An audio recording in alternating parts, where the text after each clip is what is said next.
Hello friends, this is chemistry and you are watching in chemistry class. जिस video में आप सीखेंगे कुछ ऐसे स्ट्रक्चर्स जो आपको इंग्लिश इंप्रूवमेंट करने में, इंग्लिश स्पीकिंग को इंप्रूवमेंट करने में बहुत ही कारगर साबित होगा। अभी मैं विचार कर रहा हूँ कि कुछ सीरीज को ले चलूँगा ताकि आप ज़्यादा से ज़्यादा सीख पाएंगे।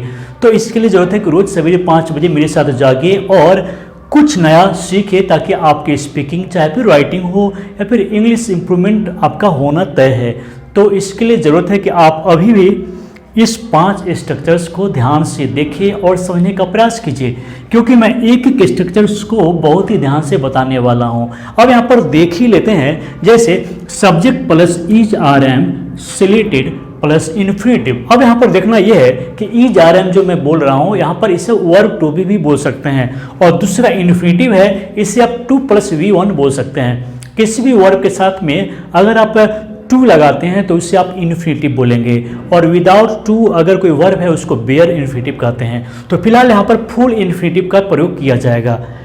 Subject plus was and verb plus to है प्लस V3 का प्रयोग किया जा रहा है। Subject plus is are am plus likely plus infinitive का यूज हो रहा है। और नेक्स्ट है subject plus is are am poised plus infinitive, और subject plus is are am just about plus infinitive. और इन सभी का यूज अभी एक एक करके सीखेंगे, सेंटेंस बनाकर देखेंगे। लेकिन आगे बढ़ने से पहले आप इस वीडियो को लाइक कर लीजिए। अगर पहली बार इस चैनल पर आए हैं तो आप इसे सब्सक्राइब कर लीजिए और बेल आइकन जरूर दबाइए। चलिए तो एक एक सेंटेंस को देखते हैं। तो सबसे पहला जो स्ट्रक्चर है subject plus verb to be plus slated infinitive. अगर आपको बोलना हो, खासकर इस स्ट्रक्चर का प्रयोग तब करेंगे जब कोई कार्य निर्धारित है। जैसे मान लीजिए कि मुख्यमंत्री जी का आना तय है, निर्धारित है। अगर आपको कल एक डेट दे दिए कि मंडे को मुख्यमंत्री जी को आना तय है, तो फिर आप क्या बोलेंगे, कैसे ट्रांसलेट करेंगे। जैसे मान लीजिए आप सेंटेंस एक लिखते हैं कि सीएम को आना तय है, आना तय है। अगर टाइम भी इसमें लिखा रहे, टाइम भी दे सकते हैं। तो सीएम को आना तय है, तो आप इसे कैसे ट्रांसलेट करेंगे, तो देख लीजिए द सीएम इज और सिलेटेड टू कम। अब जैसा कि आप देख रहे हैं कि subject plus is are am slated plus infinitive, तो उसी प्रकार सब्जेक्ट के साथ में यहां पर वर्ब टू बी का प्रयोग किया गया है, फिर सिलेटेड और प्लस इन्फिनेटिव का यूज किया गया है। जैसे मेरा एग्जाम अगले महीने होना तय है, तो आप क्या बोलेंगे, मान लीजिए लिखना है मेरी परीक्षा अगले महीने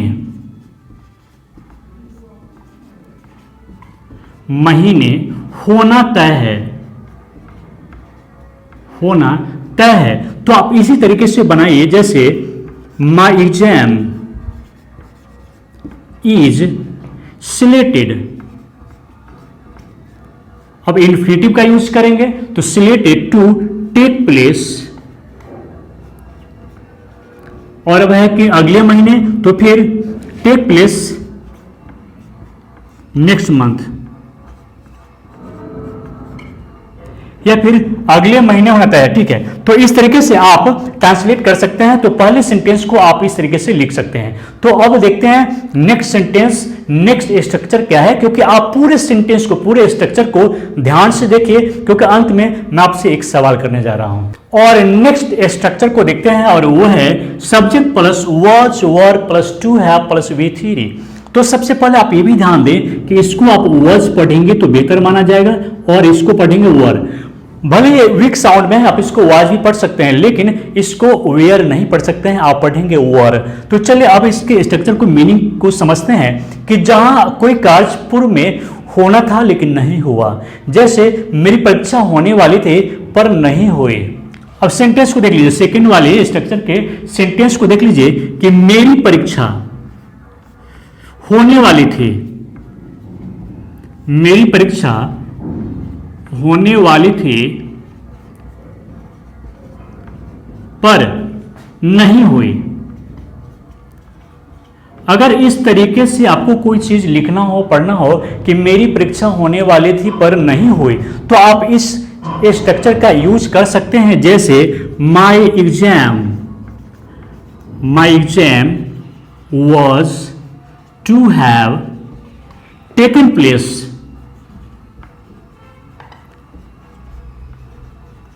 अब इतना से काम चल जाएगा।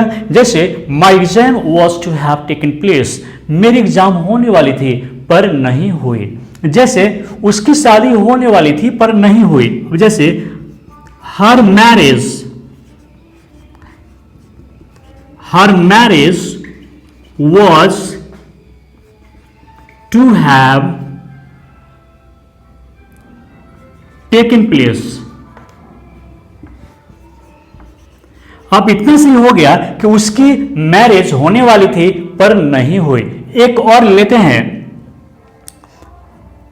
वो आने वाला था पर नहीं आया। एकदम सिंपल सेंटेंस को ले लेते हैं। जैसे वह आने वाला था पर नहीं आया, तो he was to have come. जैसा कि आपको बताया गया है कि टू हैव के बाद V3 का प्रयोग किया जाएगा, तो टू हैव के बाद V3 का प्रयोग यहां पर किया गया है। तो कोई कार्य होने वाला था पर नहीं हुआ। तो चलिए अब नेक्स्ट सेंटेंस को देख लेते हैं। अब नेक्स्ट स्ट्रक्चर है subject plus is are am likely plus infinitive. अब अगर आपको संभावना व्यक्त करना है या कोई कार्य होने वाला है तो आप लाइकली प्लस इन्फिनेटिव का यूज कर सकते हैं। तो यह सब्जेक्ट के साथ साथ आप इट का प्रयोग भी कर सकते हैं। जैसे अगर आपको कहना है वर्षा होने की संभावना है, अगर आपको कहना है वर्षा होने की संभावना है, वर्षा होने की संभावना है, तो आप बोलेंगे it is likely to rain. लेकिन देखिए एक सेंटेंस को कितने तरीके से बनाया जा सकता है याद रखिए। तो अगर आपको अगर बोलना है तो दूसरे तरीके का भी यूज कर सकते हैं, मे का प्रयोग भी आसानी से कर सकते हैं। लेकिन अब चलिए दूसरा सेंटेंस लिखते हैं। जैसे उसे आने की संभावना है, आज वो आ सकता है, वह आज आने वाला है। कोई जरूरी नहीं कि संभावना आप लिखना ही है, वह आने वाला है, तो फिर भी आप इस पर बना सकते हैं। जैसे he is likely to come, he is likely to come means भी होगा वो आने वाला है या फिर उसके आने की संभावना है। मेरी परीक्षा अगले महीने होने की संभावना है या मेरी परीक्षा अगले महीने होने वाली है। लेकिन यहाँ पर पॉसिबिलिटी ज़्यादा यूज किया जाएगा। जैसे my exam is likely to be held next month. मतलब ये हुआ कि मेरी एग्जाम नेक्स्ट मंथ में होने वाली है या फिर होने की संभावना है, डेट फिक्स नहीं है। तो इस तरीके से आप बहुत सारे सेंटेंस उसके ऊपर बनाएंगे ताकि ये आपका कंप्लीट हो जाएगा। तो चलिए अब नेक्स्ट स्ट्रक्चर को भी देख लेते हैं। और नेक्स्ट स्ट्रक्चर है subject plus is are am plus poised plus infinitive. अब इस स्ट्रक्चर को आप न्यूज़पेपर में अक्सर देख सकते हैं। न्यूज़पेपर में अक्सर पोइज्ड का प्रयोग किया जाता है, तो पोइज्ड के बाद इन्फिनेटिव है, मतलब ये हुआ कि पोइज्ड टू। तो देख लेते हैं सरकार, यहां पर एक सेंटेंस बातें हैं, सरकार गरीबों को मदद करने के लिए तैयार है। सपोजिंग अगर ऐसा सेंटेंस है तो क्या होगा, सरकार गरीबों को मदद करने के लिए तैयार है,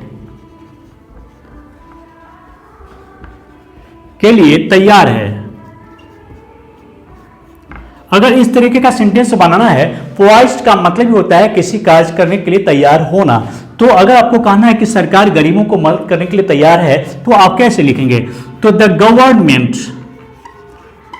government is poised to assist the poor. अगर आपको एक सिंपल सेंटेंस बनाना है कि मैं तुम्हारे यहां आने के लिए तैयार हूं, अगर ऐसे ही बोलना है तो आप बोल सकते हैं I am poised to come to you.